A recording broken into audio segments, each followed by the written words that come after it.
The story is the alleged mass incarceration of Uyghurs, more than 1 million of them, in the Xinjiang Uyghur Autonomous Region. Uyghurs in the United States are getting contacted by Chinese authorities and told to provide information. Everyone got someone as a hostage by the Chinese government. It's time for us to break the silence.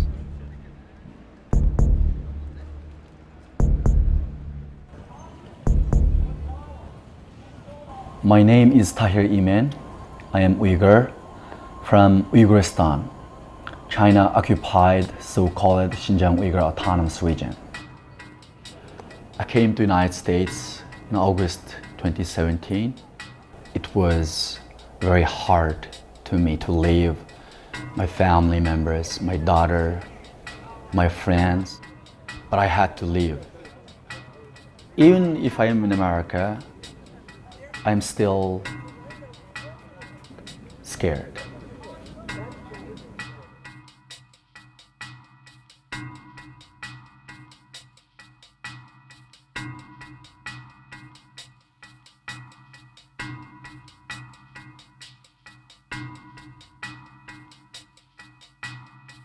The Uyghurs are one of the 56 nationalities of the People's Republic of China today. They're mainly Muslim, they speak a Turkic language, and they live in Xinjiang, which is the far northwestern part of China. So since it took over the Xinjiang region in 1949, the Chinese government has always been concerned about separatism among the Uyghurs. Chinese President Xi Jinping has urged more efforts in promoting social stability and security in Xinjiang Uyghur Autonomous Region. President Xi called for the safeguarding of ethnic unity, saying that it's the fundamental cornerstone for the development and progress of Xinjiang. Right now, the Chinese Communist Party have a major foreign policy initiative known as the Belt and Road Initiative. And Xinjiang is right at the hub of that infrastructural development plan. So they're concerned that if Xinjiang is not stable, this could undermine their entire foreign policy initiative.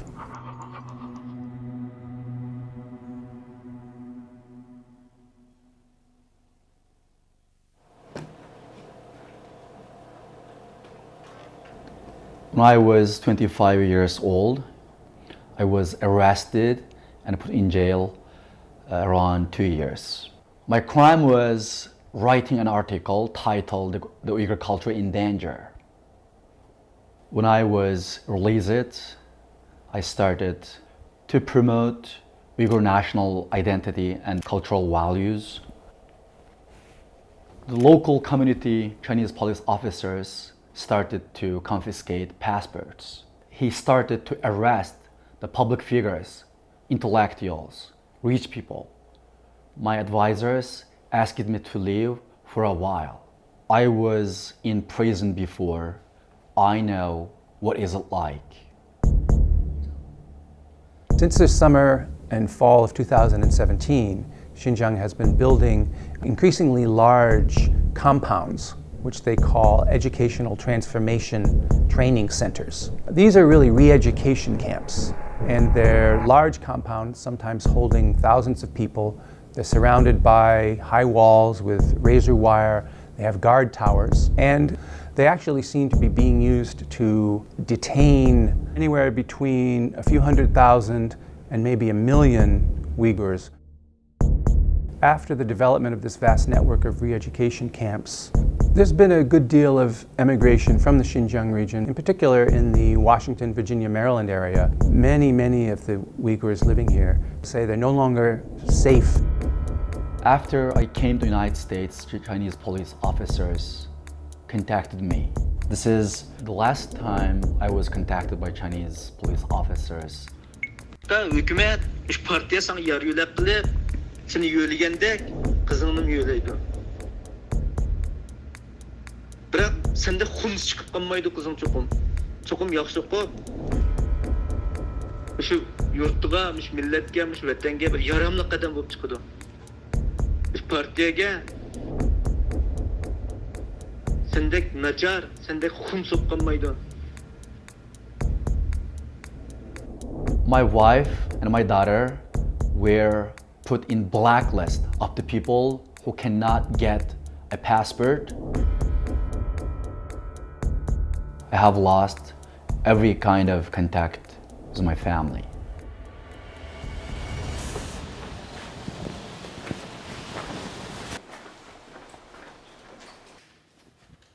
I have been doing everything I can do to expose the Chinese brutality and inhuman policies towards Uyghur people.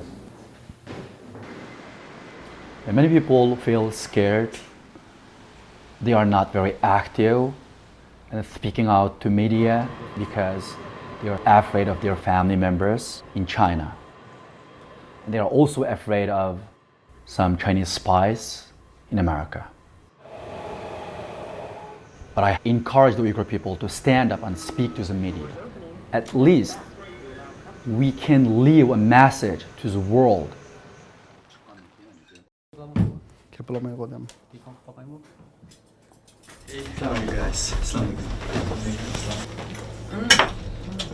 It's nice.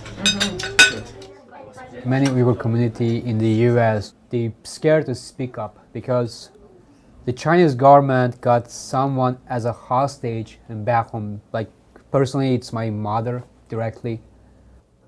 Still, be honestly, like I worry that like being on the camera, being like openly speaking up to like us to the world, that can bring any like severe consequences to my mother. Everyone got someone as a hostage by the Chinese government. We know that Chinese government, they are using all measures to intimidate Uyghur people, taking our family members hostage, to stop us to speak, to fight against Chinese oppression. If you are Uyghur, you are the enemy of the Chinese government. It's time for us to break the silence.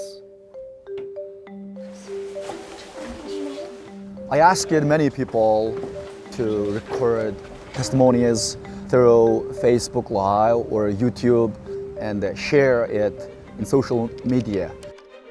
I'm ethnic Uyghur from East Turkestan. Both my parents are detained in a concentration camp. I came to the United States in 2015 with my student visa. My father sentenced to 9-year prison and my mom is in concentration camps. My father Osman Savod and my uncle Absatar Savod detained in a concentration camp. Assalamu alaikum, ben Gülzira Taşmehmet, sanırım bilgine taşımak için bu arada.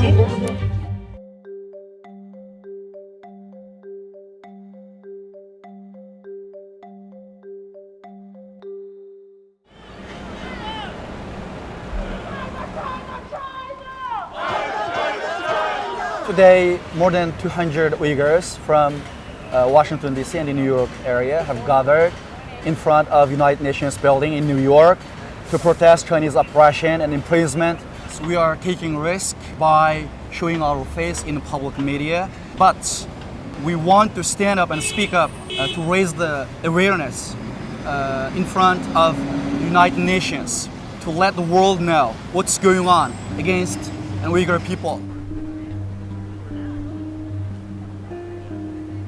My stepmother, my sisters, and my brothers, they were put in jail. I have lost every kind of contact with my daughter. Every day is a painful day. Without your family members,